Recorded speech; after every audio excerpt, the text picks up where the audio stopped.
The morning sun cast long shadows across the Naval Academy's pristine courtyard as Captain Sarah Chun stepped out of the black sedan.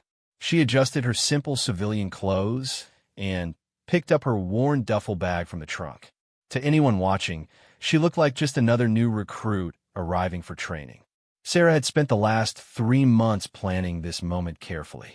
After receiving disturbing reports about discrimination and hazing at the academy, she had convinced her superiors to let her go undercover as a cadet. At 42, she was older than most recruits, but her youthful appearance and small frame helped her blend in. What the real cadets didn't know was that Captain Sarah Chun was actually Admiral Sarah Chun, one of the youngest admirals in naval history and the woman who would soon become their commanding officer. The Academy's registration hall buzzed with nervous energy as hundreds of new cadets lined up to receive their room assignments and uniforms. Sarah joined the queue, keeping her head down and observing everything around her. The young men and women in line chatted excitedly about their futures, their dreams of serving their country, and their fears about the rigorous training ahead. "Next," called the registration officer, a stern-looking sergeant with graying hair. Sarah stepped forward and handed over her fake identification papers. Everything was in order, prepared by military intelligence to create her cover identity as Sarah Martinez, a 22-year-old from a small farming town. "Welcome to the Naval Academy, Martinez," the sergeant said without looking up. "You'll be in Dormitory C, room 247. Your roommate is already there. Don't be late for orientation at 1,400 hours." Sarah thanked him and made her way through the corridors lined with portraits of distinguished naval officers. Ironically, her own official portrait hung in the main hallway, but none of the cadets paid attention to the faces on the walls. They were too busy worrying about their own futures to study the Academy's current leadership. Room 247 was small, but functional, with 2 narrow beds, 2 desks, and a shared closet. Her roommate, a tall blonde girl named Jessica, was already there, carefully arranging her belongings. "You must be Sarah," Jessica said with a warm smile. "I'm Jessica Williams from Texas. This is so exciting, isn't it? I've dreamed of being a naval officer since I was 10 years old." Sarah returned the smile, remembering her own excitement when she first joined the Navy 24 years ago. "Nice to meet you, Jessica. I'm nervous but excited too." As the days passed, Sarah quickly learned the routines of cadet life. She woke up at dawn for physical training, attended classes on naval history and tactics, and participated in drill exercises. Despite being in excellent physical condition from her years of active duty, she made sure to perform at an average level to avoid suspicion. The real education came during the informal moments between classes and training. Sarah observed how the cadets interacted with each other and, more importantly, how some of the upperclassmen and instructors treated certain groups differently. During her first week, she witnessed Cadet Rodriguez, a young Hispanic man from California, being subjected to extra push-ups and verbal abuse from Instructor Davis. The instructor made comments about Rodriguez's accent and questioned whether someone from his background belonged in the Navy. Sarah clenched her fists, wanting to intervene, but knew she had to document these incidents carefully. The hazing became more apparent during the second week. Sarah watched as a group of second-year cadets cornered Jennifer Kim, a Korean-American cadet, after dinner. They made crude jokes about her appearance and questioned her loyalty to the country. Jennifer stood her ground bravely, but Sarah could see the hurt in her eyes. "Hey, Martinez," called out Cadet Thompson, one of the ringleaders of the harassment.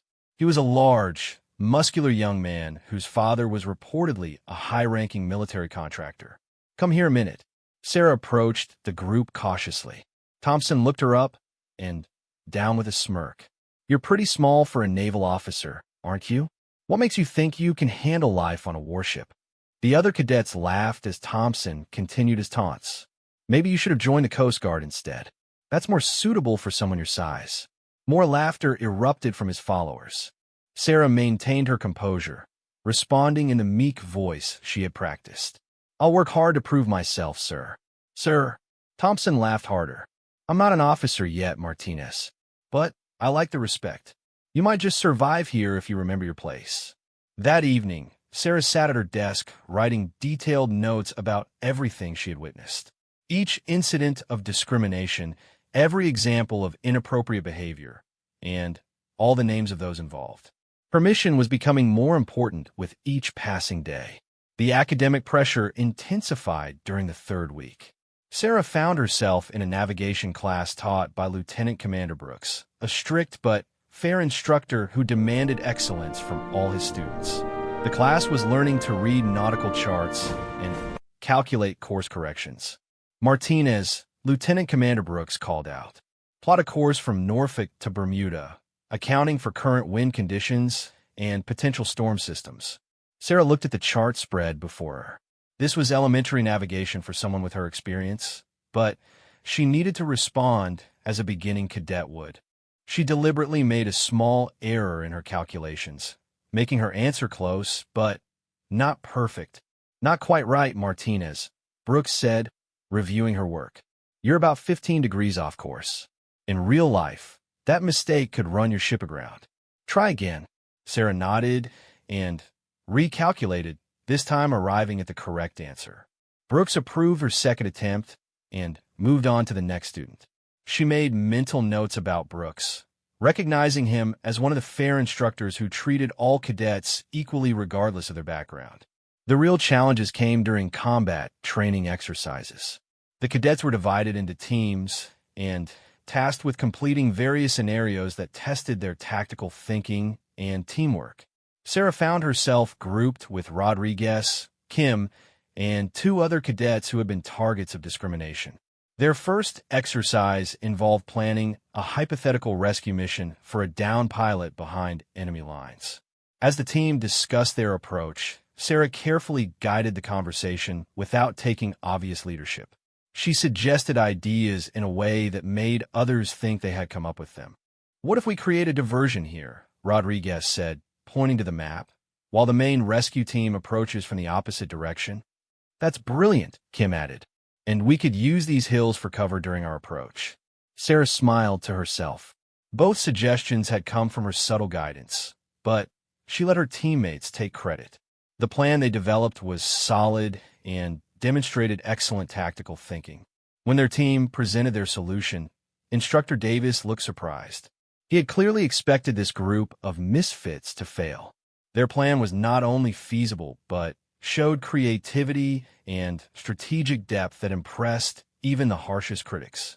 "Interesting approach," Davis admitted grudgingly, "though I doubt any of you would have the nerve to execute it in real combat." Sarah bit her tongue. She had led similar rescue missions during her deployment in hostile waters, but Cadet Martinez had no such experience to draw upon. The discrimination incidents continued to escalate.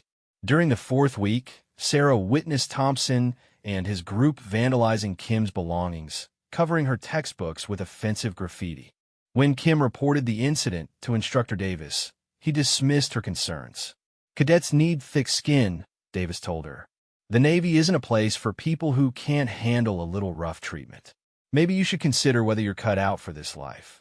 Sarah documented this exchange carefully, noting Davis's complete failure to investigate or address the harassment. This was exactly the kind of institutional failure that her superiors needed to know about. That evening, Jessica confided in Sarah about her own struggles. "Some of the male cadets have been making comments about women not belonging in combat roles," she said quietly. "They act like we're only here for decoration or to fill some quota." "What do you think about that?" Sarah asked, genuinely curious about Jessica's perspective. "I think they're scared," Jessica replied with determination. "They're scared that we might be better than they are. My grandfather was a naval officer, and he always told me that the best sailors are the ones who earn their place through merit, not gender or connections." Sarah admired Jessica's spirit and wisdom. At barely 20 years old, she showed more maturity and understanding than some officers Sarah had known with decades of experience. The fifth week brought news that Admiral Chun would be visiting the academy for an inspection and to address the cadets.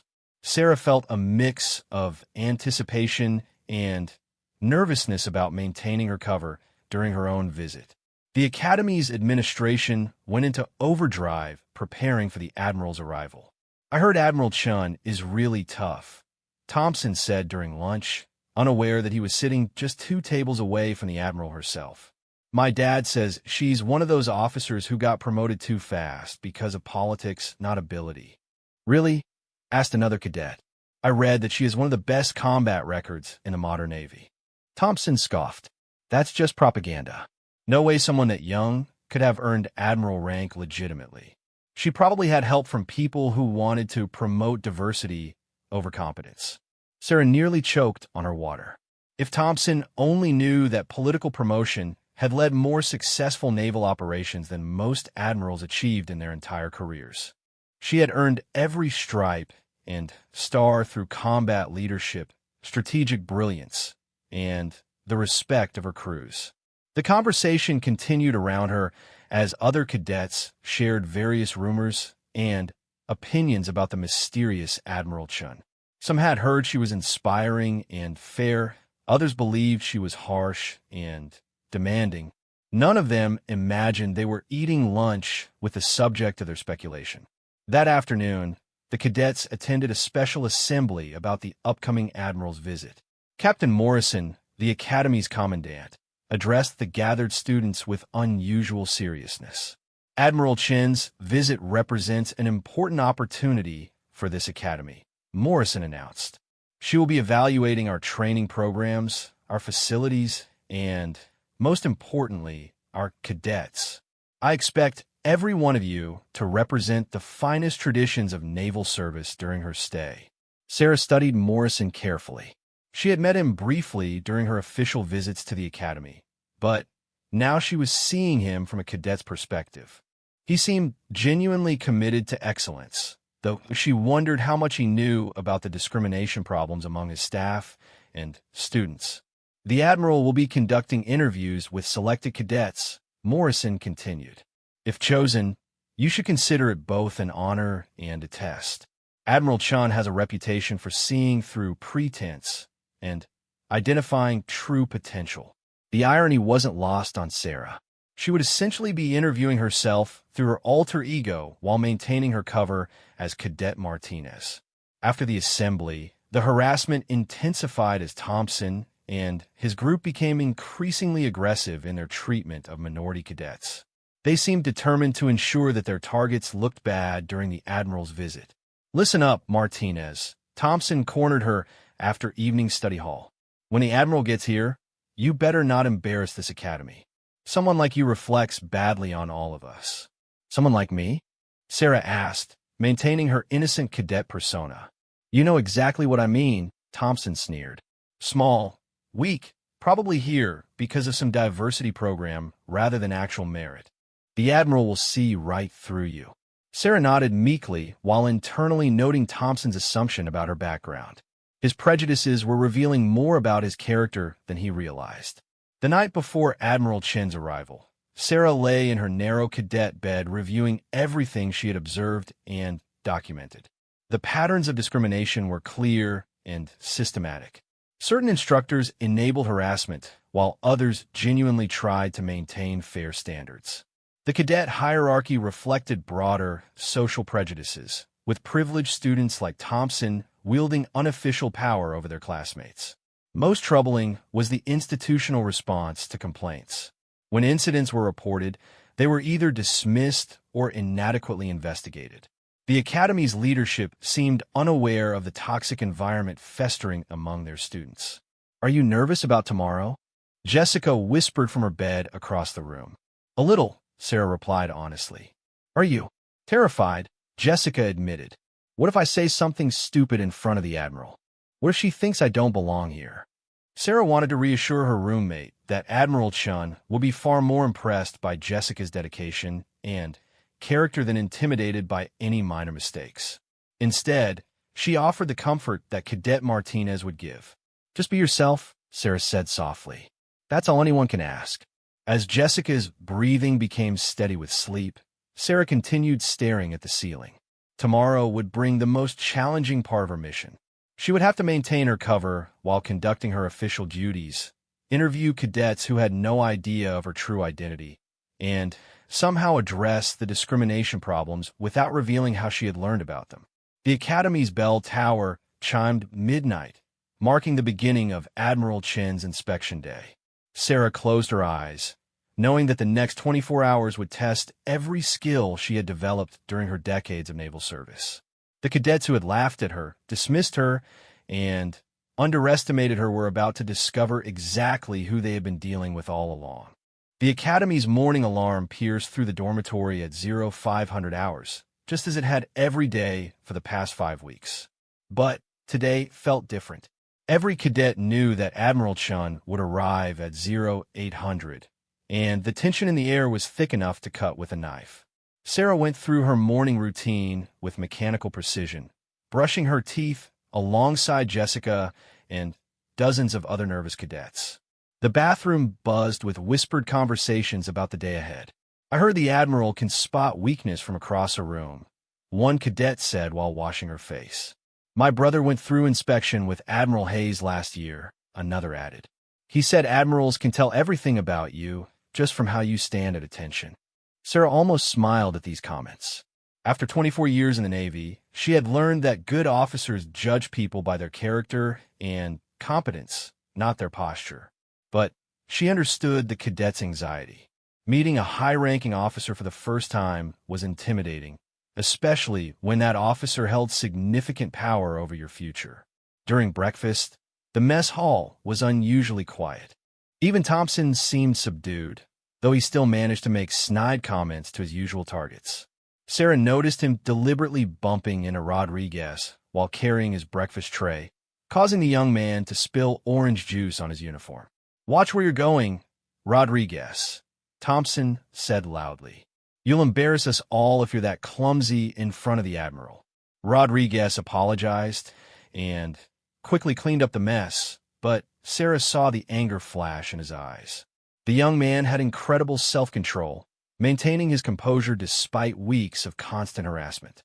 Sarah made another mental note about Thompson's behavior and Rodriguez's admirable restraint. At 0730, all cadets assembled in the main courtyard for inspection preparation. Captain Morrison walked among the ranks, checking uniforms and posture with a critical eye. Behind him followed several instructors, including the problematic Davis and the fair-minded Brooks. "Remember," Morrison called out to the assembled cadets, "Admiral Chen represents the highest standards of naval excellence. Your behavior today reflects not only on yourselves, but on this entire institution. I expect nothing less than perfection." Sarah stood in formation with her company, maintaining the perfect posture that had been drilled into her during her own academy days decades earlier.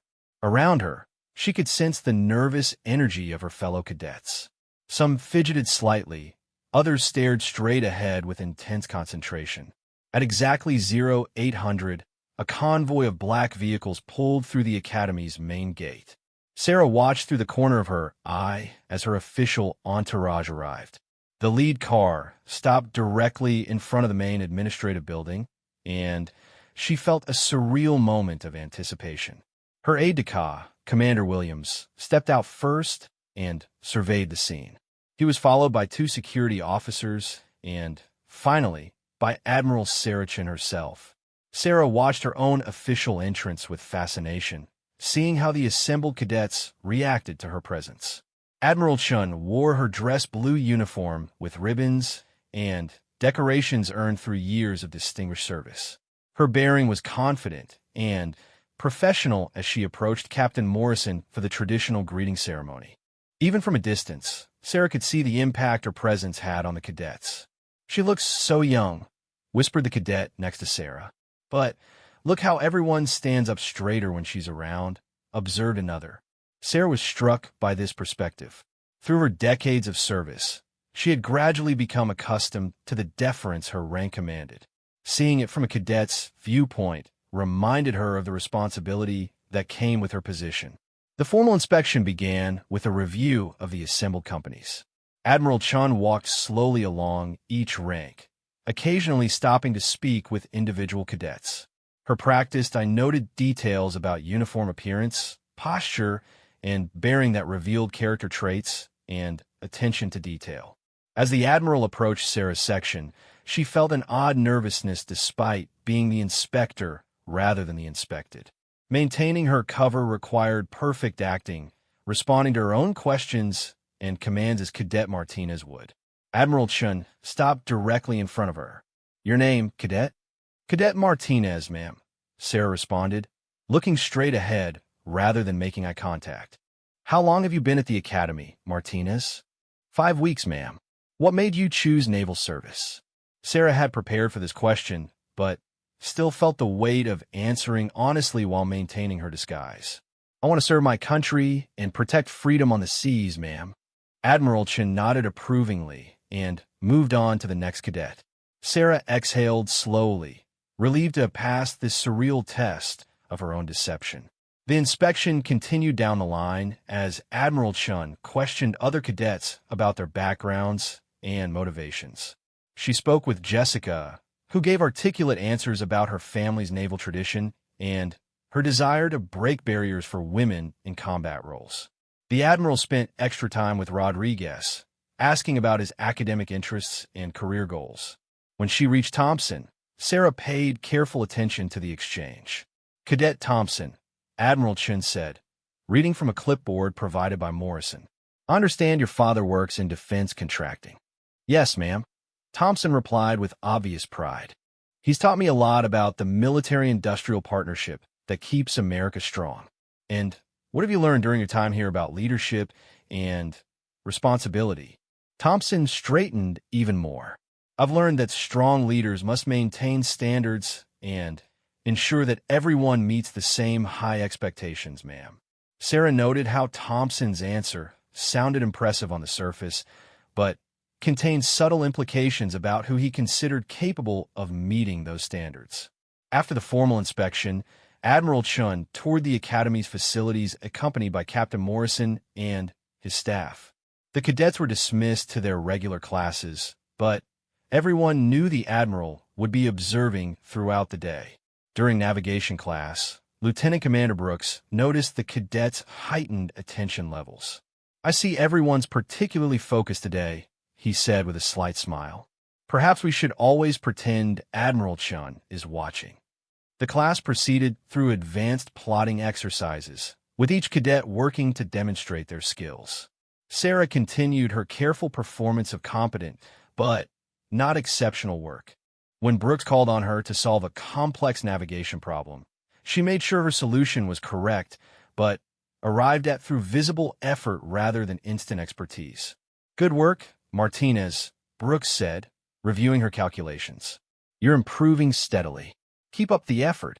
During lunch break, Sarah overheard several conversations about the morning's inspection. Most cadets were impressed by Admiral Chin's professional demeanor and thoughtful questions. However, Thompson and his group had different opinions.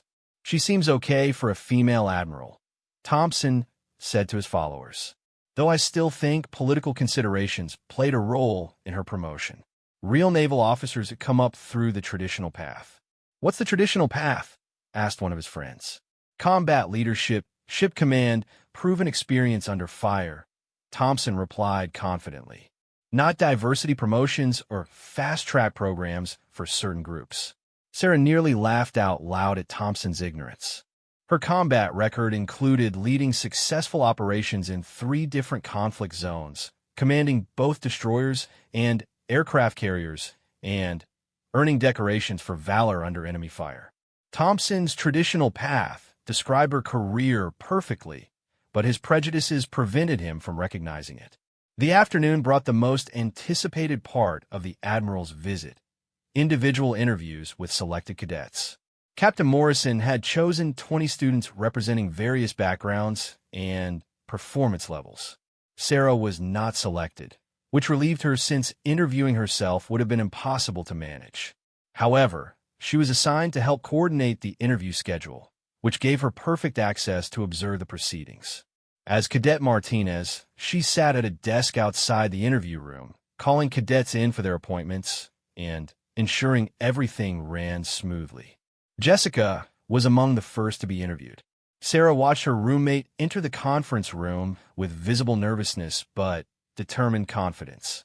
The interview lasted about 15 minutes, and Jessica emerged looking relieved and slightly amazed.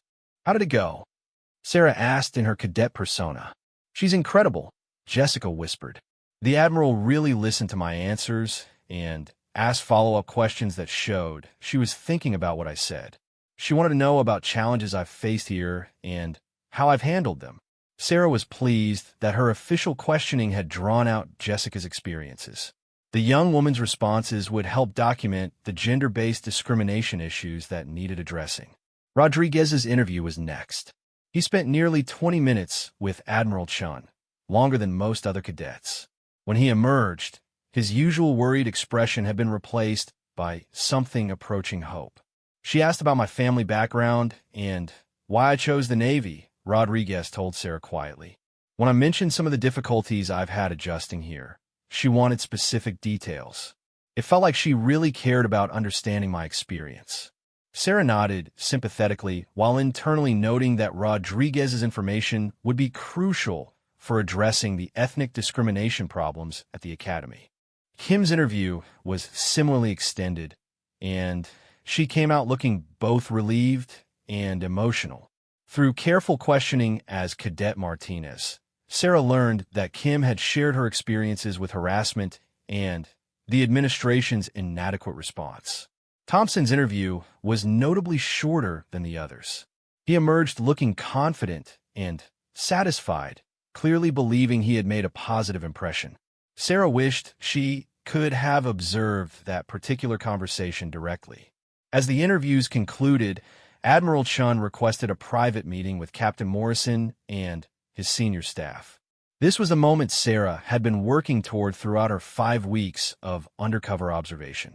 Maintaining her cadet duties, Sarah remained outside the conference room, but her enhanced security clearance had provided her with listening devices that allowed her to monitor the discussion inside. Through her hidden earpiece, she could hear her own voice addressing the Academy's leadership. "Captain Morrison," Admiral Chun was saying, "I've observed some concerning patterns during my visit today. Several cadets have reported systematic harassment and discrimination that appears to be inadequately addressed by current policies." Morrison's surprise was evident in his voice. "Admiral, I wasn't aware of any systematic problems. We have standard procedures for handling individual complaints. The issues go beyond individual complaints," the Admiral continued.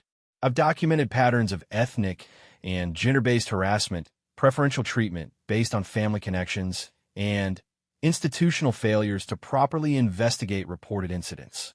Sarah listened as her official persona laid out the evidence she had gathered during her weeks as Cadet Martinez.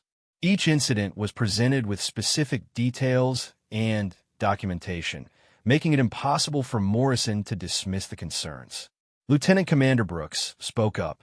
"Admiral, if such problems exist, they represent serious failures in our leadership and culture. What specific changes do you recommend?" Admiral Chun outlined a comprehensive reform program including mandatory diversity training, revised complaint procedures, regular climate assessments, and increased accountability for instructors who failed to maintain fair standards. She also recommended immediate disciplinary action for the worst offenders. The discussion continued for over an hour as Admiral Chun detailed her findings and recommendations. Sarah felt satisfied that her undercover mission had produced the evidence needed to create meaningful change at the Academy. As evening approached, Admiral Chun prepared for her final official activity, addressing all cadets in the main auditorium. This would be Sarah's most challenging performance yet, sitting in the audience listening to herself speak while maintaining her cover as an anonymous cadet. The auditorium filled with nervous energy as hundreds of cadets took their seats. Admiral Chun entered precisely on schedule, striding to the podium with the confidence that had carried her through decades of leadership challenges. "Cadets," she began, her voice carrying clearly through the large space. "You represent the future of naval excellence. Your training here will shape not only your own careers, but the security and freedom of our nation." Sarah watched the faces around her as the Admiral spoke about tradition, honor, and the responsibilities of leadership. Most cadets listened with rapt attention, clearly inspired by the Admiral's presence and words. "Excellence in naval service requires more than technical competence," Admiral Chun continued.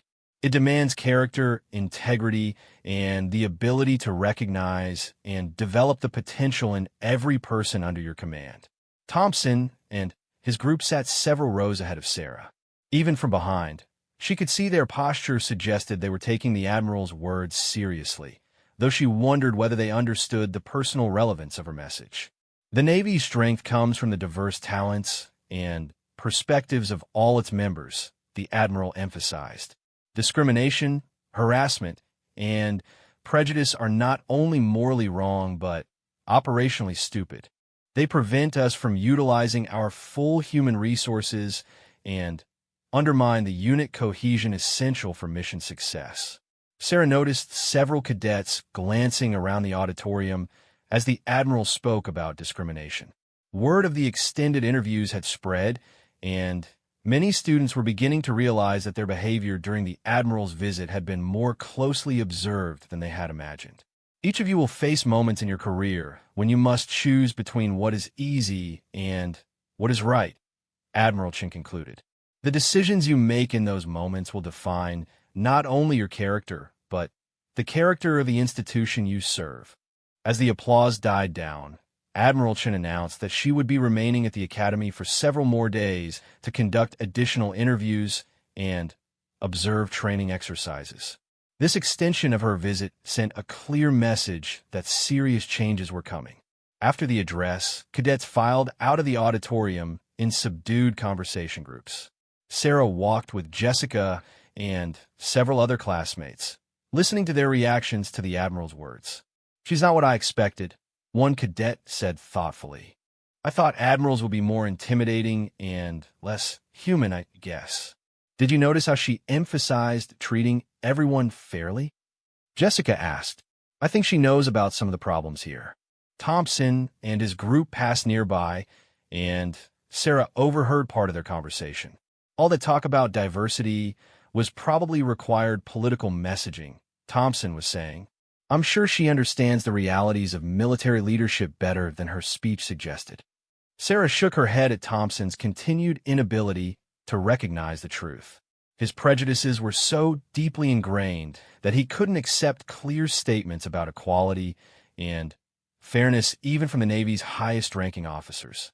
That evening, as cadets prepared for sleep, the atmosphere in the dormitories was different from previous nights.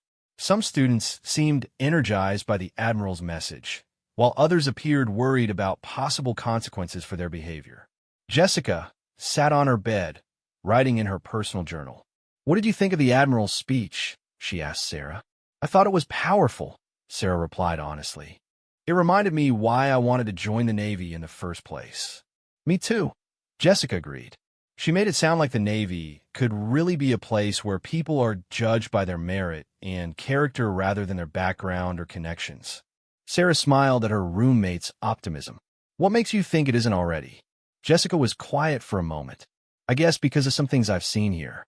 The way some cadets are treated differently, the way certain instructors seem to have favorites based on who their parents are rather than how well they perform." "Do you think the Admiral's visit might change that?" "I hope so," Jessica said earnestly. "Someone like her could make a real difference if she decided to take action." As the dormitory settled into nighttime quiet, Sarah reflected on the day's events. Her official visit had accomplished its primary objectives, documenting discrimination problems, gathering testimony from affected cadets, and putting the Academy's leadership on notice that changes were required. Tomorrow would bring the next phase of her mission. As Admiral Chun, she would begin implementing the reforms necessary to create a more fair and effective training environment. As Cadet Martinez, she would continue observing how these changes affected daily life at the Academy. The most challenging part still lay ahead, revealing her true identity to the cadets who had dismissed, mocked, and underestimated her for the past 5 weeks. Thompson and his followers were about to learn that the small, quiet cadet they had targeted for harassment was actually the commanding admiral whose approval they desperately sought. Sarah closed her eyes, knowing that tomorrow would test everything she had learned about leadership, justice, and the power of perseverance in the face of prejudice. The Academy's culture was about to change dramatically, and she would be there to guide that transformation from both sides of the equation. The second day of Admiral Chin's extended visit began with an unexpected announcement. During morning formation, Captain Morrison informed the cadets that the Admiral would be conducting surprise observations throughout the day, appearing in various classes and training exercises without advance notice. Sarah felt a mixture of excitement and nervousness as she anticipated the challenges ahead. Today would require even more careful management of her dual identity, as Admiral Chun would need to make several appearances while Cadet Martinez continued her normal schedule. The first test came during combat tactics class, taught by the problematic instructor Davis. Sarah sat in her usual seat as cadets discussed theoretical battle scenarios, knowing that Admiral Chun was scheduled to observe this particular session. 20 minutes into the class, the door opened and Admiral Chun entered with her aide-de-camp. The cadets immediately snapped to attention, but the Admiral gestured for them to continue their discussions. "Please proceed as normal," Admiral Chun said, taking a seat at the back of the classroom. "I'm here to observe your regular instruction."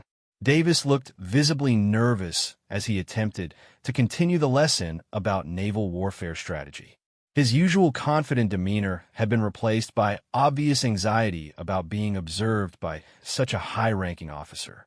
"As I was saying," Davis continued, "effective naval commanders must be able to make quick decisions under pressure. This requires certain natural leadership qualities that some individuals possess more than others." Sarah noticed Admiral Chun making notes as Davis spoke. The instructor's tendency to make subtle discriminatory comments was becoming apparent even under official observation. "Cadet Thompson," Davis called out, "describe how you would handle a situation where enemy submarines threaten your task force." Thompson straightened proudly. "Sir, I would immediately deploy anti-submarine warfare assets in a protective screen while maneuvering the task force to maintain tactical advantage. Strong leadership requires decisive action based on proven tactics." "Excellent response," Davis said approvingly. "This is exactly the kind of thinking we need from future naval officers." Admiral Chun raised her hand. "Instructor Davis, could you have another cadet respond to the same scenario for comparison?" Davis looked uncomfortable, but nodded. "Cadet Martinez, please answer the same question." Sarah felt the weight of the moment. As Admiral Chun, she was testing her own cover while evaluating Davis's teaching methods. As Cadet Martinez, she needed to provide a competent but not exceptional response. "Sir, I would first assess the threat level and coordinate with intelligence sources to determine submarine positions," Sarah began carefully. "Then, I would implement layered defense measures while maintaining communication with all units to ensure coordinated response." Her answer was tactically sound, but delivered in the hesitant voice of an inexperienced cadet. Admiral Chin nodded slightly while making additional notes. "Adequate," Davis said dismissively, "though real combat requires more confidence and decisiveness than that response demonstrated." Admiral Chin spoke up again. "Instructor Davis, could you explain what specific deficiencies you identified in Cadet Martinez's response?" Davis shifted uncomfortably. "Well, Admiral, the hesitation and uncertainty suggest a lack of natural command presence. Some cadets simply don't have the instinctive leadership qualities necessary for naval command." "I see," Admiral Chin replied coolly. "And how do you determine which cadets possess these natural qualities?" The tension in the room was palpable as Davis realized he was walking into dangerous territory. "Experience teaches you to recognize leadership potential, Admiral. It's not something that can be easily quantified." Sarah watched the exchange with fascination. Admiral Chun was systematically exposing Davis's biased evaluation methods while maintaining professional courtesy. The instructor's discriminatory attitudes were becoming obvious to everyone in the classroom. After the class ended, Admiral Chun departed without further comment, leaving behind a room full of cadets who had witnessed their instructor being quietly but thoroughly challenged by the Navy's highest leadership. During lunch, the Academy's rumor mill was working overtime. Cadets throughout the mess hall discussed Admiral Chin's unexpected classroom appearance and her pointed questions to Instructor Davis. "Did you see how uncomfortable Davis looked?" one cadet whispered to his table mates. "The Admiral was taking notes the whole time," another added. "I think she's investigating more than just our training programs." Sarah sat with Jessica and several other cadets, listening to the conversations around them while maintaining her cover. Thompson and his group were notably subdued, perhaps beginning to realize that their behavior during the Admiral's visit might have consequences. "I heard the Admiral extended her stay specifically to observe instructor performance," Jessica said quietly. "Maybe she's planning changes to the Academy's teaching staff." "That would be incredible," Rodriguez added, joining their conversation. "Some of the instructors here definitely need to update their methods." Thompson looked up from his meal, overhearing Rodriguez's comment. "Be careful what you wish for," he said sharply. "The Navy has traditions and standards for good reasons. Not everyone is cut out for military leadership, regardless of what politically correct policies might suggest." Sarah felt her patience wearing thin. Thompson's continued arrogance and prejudice were becoming harder to tolerate, especially knowing that his attitude represented exactly the problems she had been sent to address. The afternoon brought news that Admiral Chun would be conducting additional individual interviews, this time focusing on cadets who had not been selected for the previous day's sessions. Sarah's name appeared on the new list, creating her most challenging deception yet. As Cadet Martinez, she would have to interview with Admiral Chun while somehow maintaining her cover. This required careful planning and coordination with her aide-de-camp, who would need to help manage the impossible situation. When her appointment time arrived, Sarah walked nervously to the conference room where Admiral Chun was conducting interviews. Her aide-de-camp, Commander Williams, greeted her at the door with a professional but slightly amused expression. "Cadet Martinez," Williams said formally, "Admiral Chun will see you now." Sarah entered the room to find Admiral Chun seated behind a conference table, reviewing a file that contained her fabricated background information. The surreal nature of the moment wasn't lost on either participant in this elaborate charade. "Please have a seat, Cadet Martinez," Admiral Chun said without looking up from the file.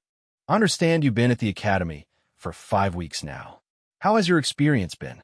Sarah sat carefully, maintaining the posture and demeanor she had developed for her cadet persona. "It's been challenging, but rewarding, Admiral. I'm learning a great deal about naval traditions and responsibilities. What specific challenges have you encountered?" This was Sarah's opportunity to document the discrimination issues from a victim's perspective while maintaining her cover. "Some of the other cadets have questioned whether someone with my background belongs here, Admiral. There have been comments about my size and assumptions about how I was admitted to the Academy." Admiral Chun made notes while maintaining the professional distance appropriate for such an interview. "How have you responded to these challenges?" "I've tried to prove myself through hard work and dedication, Admiral. I believe merit should speak louder than prejudices or assumptions." "Have you reported these incidents to Academy leadership?" Sarah shook her head. "No," I admitted. "I didn't want to be seen as unable to handle the normal pressures of military training." The interview continued for 15 minutes, with Admiral Chun asking detailed questions about Academy life, instructor fairness, and cadet interactions. Sarah provided carefully crafted responses that documented problems while maintaining her cover story. As the session concluded, Admiral Chun looked directly at Sarah for the first time during the interview. "Thank you for your honesty, Cadet Martinez. Your insights are valuable for understanding the full Academy experience." Sarah felt a moment of strange disconnect, thanking herself for conducting a thorough interview. "Thank you for your time, Admiral.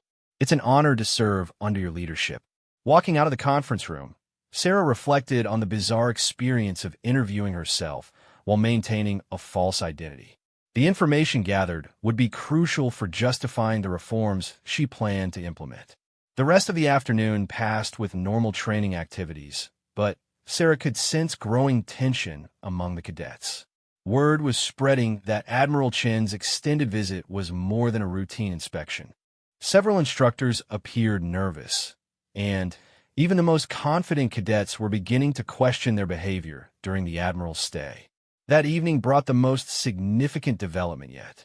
Captain Morrison announced that Admiral Chun would be addressing the entire Academy community the following morning, including cadets, instructors, and administrative staff. The announcement suggested that major changes were imminent. "This is it," Jessica said as they prepared for sleep. "Whatever the Admiral has been investigating, tomorrow we'll find out what she's planning to do about it." Sarah nodded, while privately knowing that tomorrow would bring the revelation of her true identity. After 6 weeks of careful observation and documentation, the time had come to reveal who Cadet Martinez really was. The final morning began with an atmosphere of anticipation and anxiety throughout the academy. Cadets dressed with extra care, instructors reviewed their procedures nervously, and administrative staff prepared for potential announcements about policy changes. The assembly was scheduled for 1,000 hours in the main auditorium. As the time approached, hundreds of people filed into the large space, taking their assigned seats in order of rank and class standing.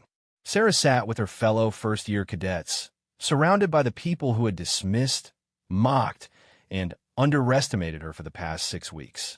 Admiral Chun entered precisely on schedule, accompanied by Captain Morrison and her full staff. She walked to the podium with the confident bearing that had carried her through decades of leadership challenges. "Members of the Naval Academy community," Admiral Chun began, "my extended visit here has been both enlightening and concerning.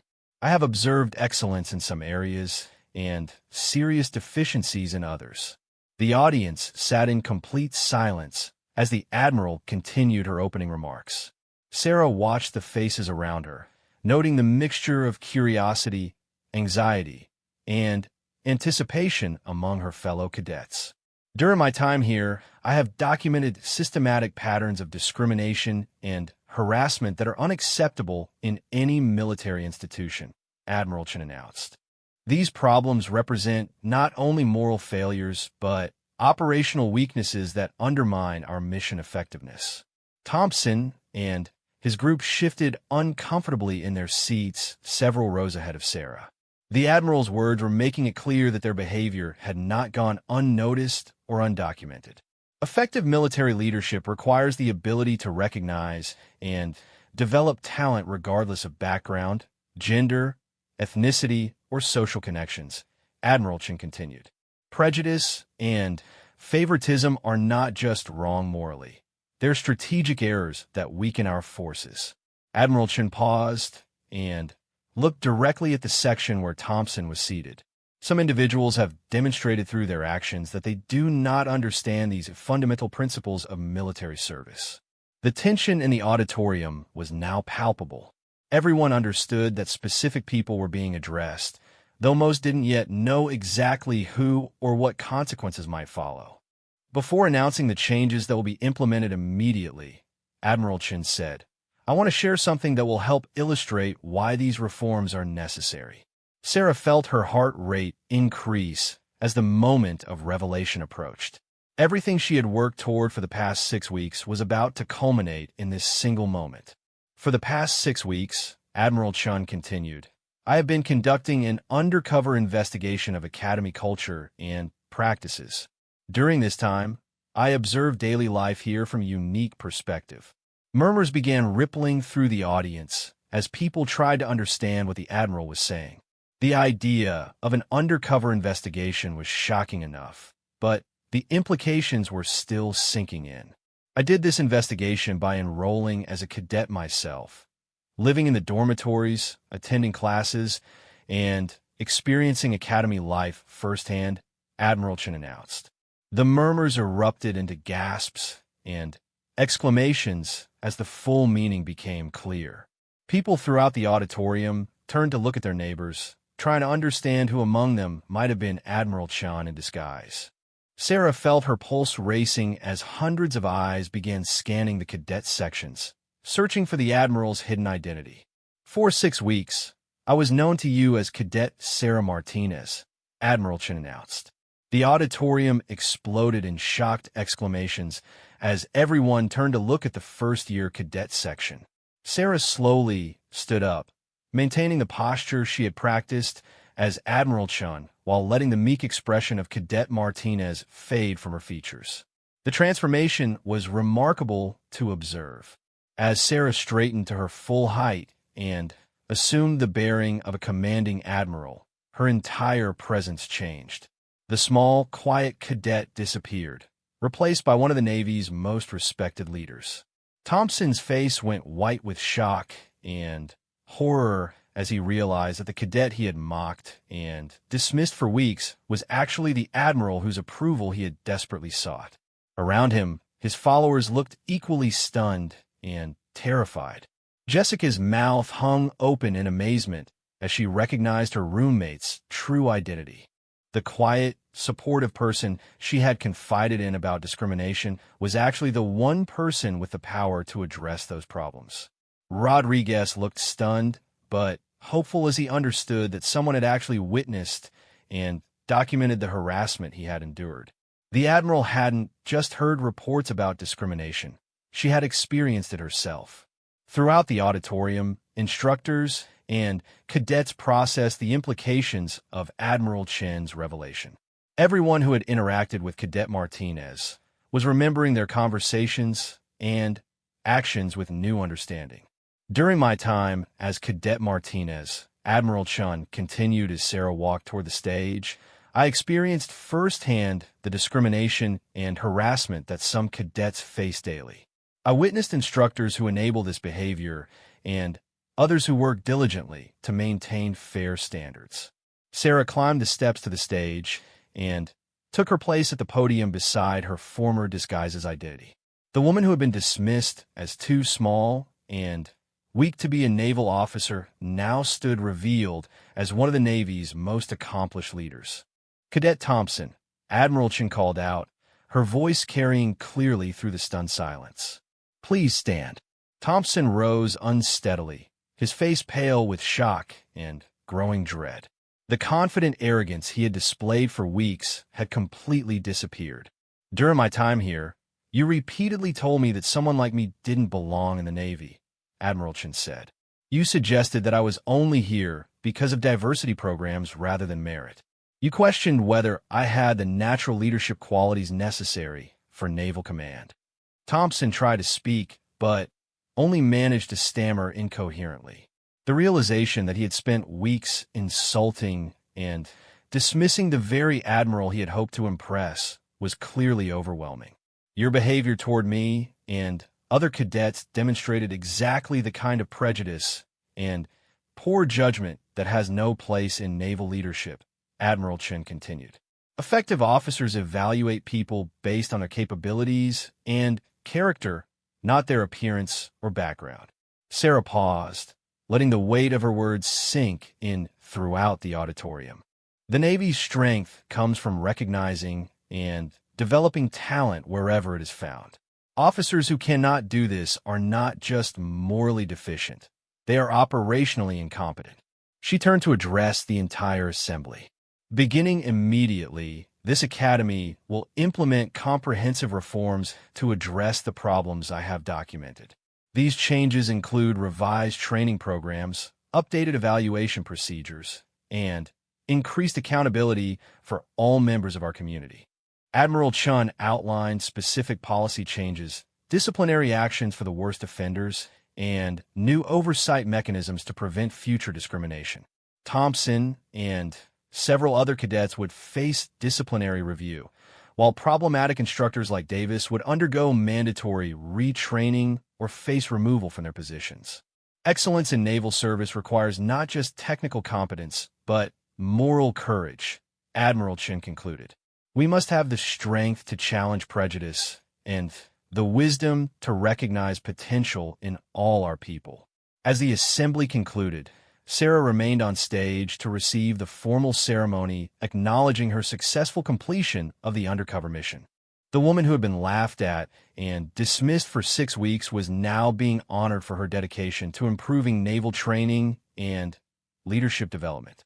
The aftermath of the revelation sent shockwaves throughout the Academy community. Thompson and his followers faced immediate disciplinary action, while cadets like Jessica, Rodriguez, and Kim found themselves with new opportunities for leadership development under Admiral Chin's reform policies. In the days that followed, the Academy underwent dramatic cultural changes. Discrimination complaints were taken seriously and investigated thoroughly. Training programs were updated to emphasize equality and merit-based evaluation. Instructors were held accountable for maintaining fair and professional standards. Jessica approached Sarah after the ceremony, still amazed by the revelation. I can't believe I was complaining to you about discrimination when you were actually the admiral who could fix it. Sarah smiled warmly. Your insights and experiences were exactly what I needed to understand the problems here. Every conversation we had helped me develop better solutions. Rodriguez also thanked Admiral Chun for witnessing and documenting the harassment he had faced. For the first time since arriving at the Academy, he felt hopeful about his future in naval service. Thompson, meanwhile, faced a disciplinary review that would determine whether he could continue at the Academy. The young man who had been so confident in his prejudices now had to confront the consequences of his actions and attitudes. During his review hearing, Admiral Chun addressed Thompson directly. Your behavior toward me and other cadets revealed serious character deficiencies that are incompatible with naval leadership. However, people can change if they are willing to acknowledge their mistakes and do the hard work of personal growth. Thompson was given the opportunity to remain at the Academy under strict probationary status, with required counseling and community service working with diverse groups. The experience would test whether he could overcome his prejudices and develop into the kind of leader the Navy needed. The broader impact of Admiral Chin's undercover mission extended far beyond the Academy. Her documentation of discrimination problems and successful reform implementation became a model for other military training institutions. The Navy's leadership used her findings to develop system-wide improvements to training and evaluation procedures. Years later, many of the cadets who had been present during Admiral Chin's revelation would become officers themselves. They carried with them powerful lessons about the importance of fairness, the dangers of prejudice, and the value of recognizing potential in all people regardless of their background or appearance. Jessica became a distinguished naval aviator, often telling her crews about the importance of evaluating people based on their capabilities rather than assumptions. Rodriguez rose to command his own ship, implementing leadership practices that emphasized inclusion and merit-based advancement. Even Thompson, after completing his probationary period and extensive personal development work, eventually became an effective officer who actively fought against discrimination in his own commands. His transformation illustrated Admiral Chin's belief that people could change if they were willing to confront their prejudices honestly. The Academy itself became a model institution for military training, with significantly improved climate surveys and graduation rates among previously underrepresented groups.